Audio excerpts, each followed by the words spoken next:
राज्य सरकार आज 7टी नुआ म्युनिसिपालिटी और 16टी नुआ एनएसी घोषणा करथिबा बेले यहाकु कड़ा समालोचना करिछि बीजेडी। दल पक्षरु कुहा जायछि यह होछि बीजेपी रो कॉपी पेस्ट शासन।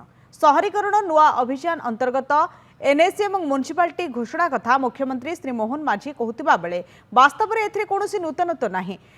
एथिरु अधिकांश घोषणा पूर्वरु नवीन पट्टनायक नेतृत्वाधीन बीजेडी सरकार समय होइतिला।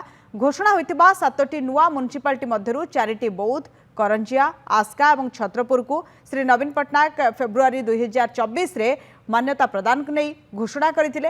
सेपरी घोषणा होइतिबा 16टी नुआ एनएसी मध्यरु 7टी नवीन को 2024 रे घोषित तालिका सहित समान।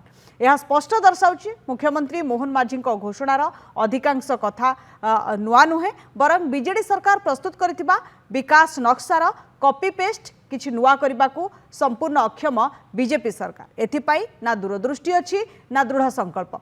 बीजेपी सरकार कॉपी पेस्ट नीति को ओडिशावासी भल भाव बुझी सारे। ओडिशार द्रुत शहरीकरण जरूरी हेले आज घोषणा से भली कौन गुरुत्वपूर्ण दिग थिला भली जड़ा पड़ुना।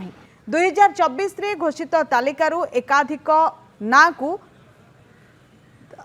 आकार रे आनी नुआ तालिका रे सामिल करबा स्पष्ट भाव दर्शाउछि बीजेपी सरकार रिब्रांडिंग रे विश्वास करुछि। एवं प्रश्न उठिछि कि प्रकृत कार्य करबा छाड़ी किभली श्रेय निया जाई पारिबो सेथि प्रति बीजेपी सरकार अधिक ध्यान देउछि कि आजिर घोषणा रे किछि नूतनत्व नाही। अधिकांश ना पूर्व बीजेडी सरकार समय अनुमोदन लाभ करथिला जहाकू राजनैतिक स्वार्थ पाई बीजेपी सरकार पुणी थरे घोषणा करिछि। मर्म कथा हला ओडिशावासी पुणी एक कॉपी पेस्ट अभियान रो साक्षी होइछंती। कोनोसी नुआ शहरीकरण अभियान रो नुहे।